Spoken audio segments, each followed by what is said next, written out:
Hello বন্ধুরা, আপনারা কেমন আছেন? আপনারা নিশ্চয়ই ভালো আছেন এবং আমাদের বাগানের কাজগুলো ভীষণ ভীষণ ভালো আছে। আমরা দেখছেন দেবরতী চন্দ্র চ্যানেল। টাইটেল আর থাম্বনেল থেকে আমরা বুঝতেই পেরে গেছেন আমরা কী বিষয় নিয়ে আলোচনা করছি। আজকে আমরা একটা আলোচনা করছি কোনো ফুল গাছ নয়, আজকে আমরা আলোচনা করছি একটা ফল গাছ নিয়ে। আর সেটা আপনাদের ছাদে অবশ্যই আছে। আর এই ফল গাছটা কারোর ছাদে নেই এটা হতে পারে না। তো দেখুন, এটা আমি একটা থাই আনার গাছ নিয়ে আলোচনা করছি। তো আমার কাছে একটা ফল কিন্তু খুব সুন্দরভাবে সেট হয়েছে। তো এরকমই ফল আপনাদের কাছে যদি পেতে চান তাহলে অবশ্যই ভিডিওটা প্রথম থেকে শেষ অবধি দেখবেন। আর যদি ভিডিওটা আপনাদের ভালো লাগে তাহলে অবশ্যই একটা লাইক, শেয়ার, সাবস্ক্রাইব করবেন এবং বেল বাটনটা প্রেস করতে ভুলবেন না। আর অল নোটিফিকেশানটা অল করে রাখবেন, কেন আমি যখনই একটা ভিডিও দেবো আপনাদের কাছে নোটিফিকেশান পৌঁছে যাবে। এবং তার সাথে সাথে দেখুন ফুলও এসছে, বুঝেছেন? তো আমাদেরকে জানতে হবে এই সাইডেও কিন্তু ফুল আছে। যেটা আমাদের মেন জানার, যে এই যে অনেকেরই গাছে কমেন্ট করে যে আমার ফুল ঝরে যাচ্ছে। তো ঝরে যাচ্ছে কেন? সে ঝরে যাচ্ছে কেন, এই কারণটা যদি জানতে পারি আমরা, তাহলে কিন্তু পুরো ব্যাপারটাই আমাদের কাছে সলভ হয়ে যাবে যে কেন ঝরে যাচ্ছে। তো ঝরে যাওয়ার কারণ হচ্ছে এর মধ্যে দুরকম ফুল আমাদের গাছে আসে, একটা হচ্ছে স্ত্রী ফুল এবং একটা পুরুষ ফুল। যারা পুরনো বাগানি তারা অবশ্যই জানেন যে পুরুষ ফুলটা কিন্তু ঝরে যাবে আর স্ত্রী ফুল থেকে কিন্তু ফলটা তৈরি হবে। তো দেখুন এই ফুলটা, এখন আমি বলতে পারবো না এটা কী ফুল হচ্ছে।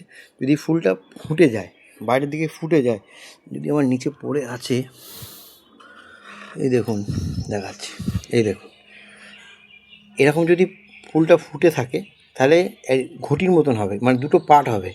একটা মুখটা হবে ফোটা আর একটা হবে এমনি। যদি ফুটে গিয়ে থাকে তাহলে কিন্তু সেটা হচ্ছে পুরুষ ফুল হবে। আর যেটা ফুটবে না সেগুলো হচ্ছে স্ত্রী ফুল। আর এই স্ত্রী ফুল থেকে কিন্তু ফলে পরিণত হবে। এবার যদি 10টা ফুল ফোটে তার মধ্যে হয়তো 8টা হবে পুরুষ ফুল আর 2টো হবে হচ্ছে স্ত্রী ফুল। তো বুঝতেই পারছেন। তো এই কারণেই আমরা যখনই ফুলটা ঝরে যায় তখন আমাদের এই গাছটা করার একটা আগ্রহ সেটা আমাদের মধ্যে চলে যায়, যার ফলে আমরা এই গাছটা করতে চাই না, বা তখন ভালো না আর করতে পারছি না, কেননা ফুল ঝরে যাচ্ছে, ভালো লাগছে না, আর করবো না। কিন্তু না, যদি আমরা একটু ধৈর্য ধরে থাকেন তাহলে নিশ্চয়ই দেখুন আমার যেমন একটা ফল সেট হয়েছে। দেখুন এরকম আমি আশা করি আপনাদের কাছেও কিন্তু ফলটা সেট হবে। তো তার জন্যে করতে হবে কি, আমাদের একটা বিশেষ এই সময় একটা খাবার প্রদান করতে হবে এই সময় দাঁড়িয়ে। আর যেখানে আমাদের এখন ফুল যদি না ফুটে থাকে তাহলে কিন্তু আমাদের একটু ঠান্ডা জলে কিন্তু স্প্রে করে দিতে হবে। যদি পোকামাকড়ের যদি কোনো রকম উৎপাত না থাকে, আর যদি থাকে তাহলে অবশ্যই একটা ফাঙ্গিসাইড, এই যে ফুল ফোটার আগে অবধি বলছি, এই সময় যদি ফুলটা ফোটার আগের মধ্যে আপনাকে একটা ফাঙ্গিসাইড স্প্রে করতে হবে, একটা পেস্টিসাইড স্প্রে করতে হবে। নর্মালি আমি কাকার ওপরই ভরসা রাখি, কাকা দিয়ে আমি কিন্তু এই বিকালবেলা করে আমি স্প্রে করে দিই 10 থেকে 12 দিনের গ্যাপে। আর স্যাপ ফাঙ্গিসাইড দিয়ে আমি কিন্তু এটা স্প্রে করে দিই। যদি ফুল ফুটে যায় তাহলে কিন্তু আপনারা কিন্তু এটা স্প্রে করবেন না, কেননা এই সময় ফুল ফুটে যাওয়ার পর যে পরাগ মিলনটা করে, যা মৌমাছি প্রজাপতি এরা যেটা আসে সেটা কিন্তু আমাদের করলে কিন্তু আসবে না, কেননা ফাঙ্গিসাইড স্প্রে করলে একটা লেয়ার পড়ে, তখন কিন্তু এই পরাগ মিলনটা কিন্তু আর হয় না। আর এই সাথে সাথে আমাদের একটা ছোট্ট জিনিস আমি দেখিয়ে দিচ্ছি। দেখুন এইটা হচ্ছে আমার কি, এটা হচ্ছে কিং অফ চাকাপাত। দেখুন কত সুন্দরভাবে মুকুল এসছে। তো আমি রেখেছি, জানি না হবে কি না, কারণ একটা সিঙ্গেল গাছের মধ্যে মুকুল এসছে, আমি এটাকে রেখেছি, কিন্তু রাখাটা উচিত ছিল না, তবু আমি রেখেছি। যদি একটা ফলও প্রথম বছর যদি হয় তো খুব ভালো। আর পাশে আমি আরেকটা জিনিস দেখাচ্ছি, এই দেখুন এইটা হচ্ছে ব্যানানা ম্যাঙ্গো। এর কিন্তু যে হারে মুকুল এসছে দেখতেই পাচ্ছেন, একদম ছেপে কিন্তু মুকুল এসছে, এই দেখুন। এই গাছ নিয়ে, এই ফলের গাছটা নিয়ে আমি নেক্সট দিনে আমি একটা ভিডিও আপনাদেরকে বানিয়ে দেবো, যে এই মুকুলকে আমরা কি করে ধরে রাখবো আর কি পরিচর্যা করলে এই মুকুল থেকে আমাদের ফলে সেট হবে, গুটি সেট হবে, সেটা অবশ্যই আমি একটা নেক্সট ভিডিওতে আপনাদেরকে তুলে ধরবো। তো চলুন, এবার যেটা হচ্ছে এই যে ফলটা এলো, এবারে আমরা এখানে কি খাবারটা প্রদান করলে গাছে প্রচুর পরিমাণে কিন্তু আমাদের ফলটা সেট হবে, আমরা কী কী সেটা দেখি। উপাদানগুলো অবশ্যই আপনাদেরকে এই সময় দাঁড়িয়ে যদি আমরা প্রদান করতে পারি তাহলে কিন্তু গাছে ফুলটা যেমন আসতে থাকবে এবং তার সাথে সাথে ফলটাও সেট হবে। তো প্রথমে আমরা কী নিয়েছি দেখুন, এটা ভার্মি কম্পোস্ট বা গোবর সার আপনাদের কাছে যেটা আছে সেটা নেবেন 1 মুঠো। আর বাদবাকি খাবার যে কী নিয়েছি সেটা আমরা বলেছি, এটা নেবেন আপনারা 1 মুঠো। যদি ভার্মি কম্পোস্ট নেন তো ঠিক আছে, আর যদি গোবর সার নেন তো অবশ্যই দেখে নেবেন যেটা 1 বছরের পুরনো কিনা। আর তার সাথে এখানে নিয়েছি হচ্ছে এপসম সল্ট, এটা নেবেন 1 চামচ। এখানে নিচ্ছি সিং চাচা, একদম গুঁড়ো সুন্দর একদম সিং চাচা আছে, এটা নেবেন 1 চামচ। মিরোটে পটাশ, সেটা নেবেন 1 চামচ। এর হচ্ছে ফসফেট, সিঙ্গেল সুপার যেটা ফসফেট, সেটা নেবেন 1 চামচ। এখানে হাড় গুঁড়ো আছে 1 চামচ। আর এখানে হচ্ছে নিমখোল, তো নিমখোল নেবেন 1 চামচ। এই টোটাল 7টা খাবার আপনারা একসঙ্গে মেশাবেন, মিশিয়ে আপনারা গাছকে প্রদান করবেন। আর আমি অবশ্যই একদম বলতে পারি যে গাছে আপনাদের খুব তাড়াতাড়ি ফুল আসবে এবং সেই ফুল থেকে অবশ্যই ফল সেট হবে। আর যেটা বলছি, একটু বিকেলবেলা করে একটুখানি বা সকালবেলা যদি করতে পারেন তো খুব ভালো। সকালবেলায় ঠান্ডা জলে গাছগুলোকে যদি চান করিয়ে দিতে পারেন তো খুব ভালো হবে। কিন্তু দেখবেন যাতে ফুলগুলো যাতে ঝরে না যায়। ফুল ফুটে গেলে কিন্তু জলটা স্প্রে করবেন না। ফুল যদি না ফুটে থাকে তাহলে অবশ্যই করে জলটা স্প্রে করে দেবেন। তাতে কী হবে, পাতা যদি পরিষ্কার হয়ে যায় তাহলে গাছ খাবারটা তৈরি করতে পারবে এবং গাছে সেই খাবার তৈরি করার ফলে গাছ কিন্তু প্রচুর পরিমাণে কিন্তু ফুল ফল আনতে সাহায্য করবে। তো চলুন, এটা আমি খাবারটা টোটাল এক পক্ষে মিশিয়ে নিলাম।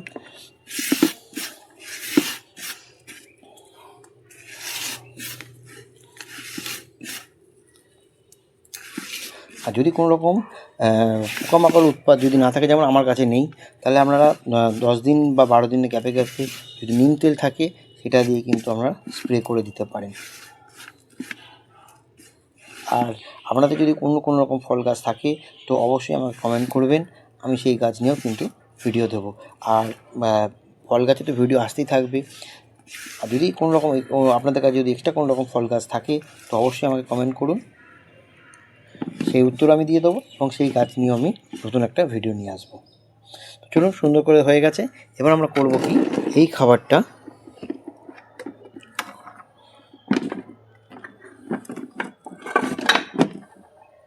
আমরা গাছের চারদিক দিয়ে সুন্দরভাবে আমরা কিন্তু দিয়ে দেবো।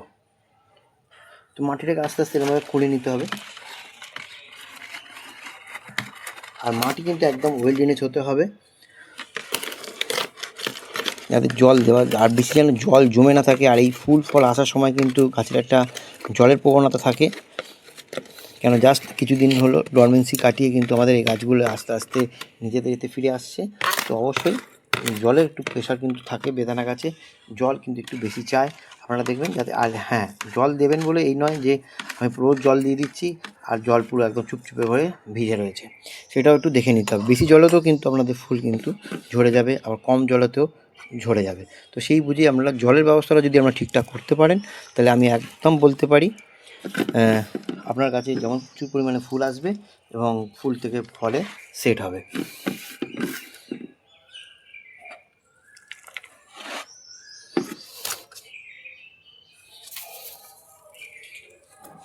এরকমভাবে সুন্দর করে দিয়ে এবার যে মাটিগুলো আমি তুলে সাইড থেকে করেছিলাম এগুলো এবার একদম সাইডে আমাদের দিয়ে দিতে হবে। দিয়ে অবশ্যই আমাদেরকে খাবার দেওয়া মানে আমাদেরকে জল দিতে হবে, সুন্দর করে আমরা জল প্রদান করতে হবে।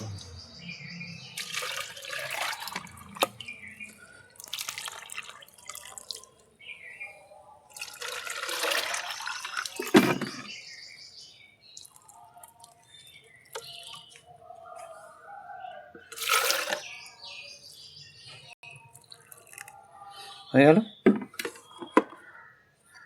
তো এরকমভাবেই আপনারা আপনাদের বেদানা বা ডালিম গাছ পরিচর্যা করুন, তাহলেই আমাদের গাছে প্রচুর পরিমাণে ফুল আসবে এবং ফুল থেকে ফলে সেট হবে।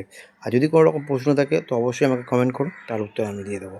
তো আজকে এই ভিডিওটা এই অবধি। যদি ভিডিওটা আমাদের ভালো লাগে তাহলে অবশ্যই আগেও বলেছি লাইক করুন, শেয়ার করুন, সাবস্ক্রাইব করুন আর বেল বাটনটা প্রেস করতে ভুলবেন না।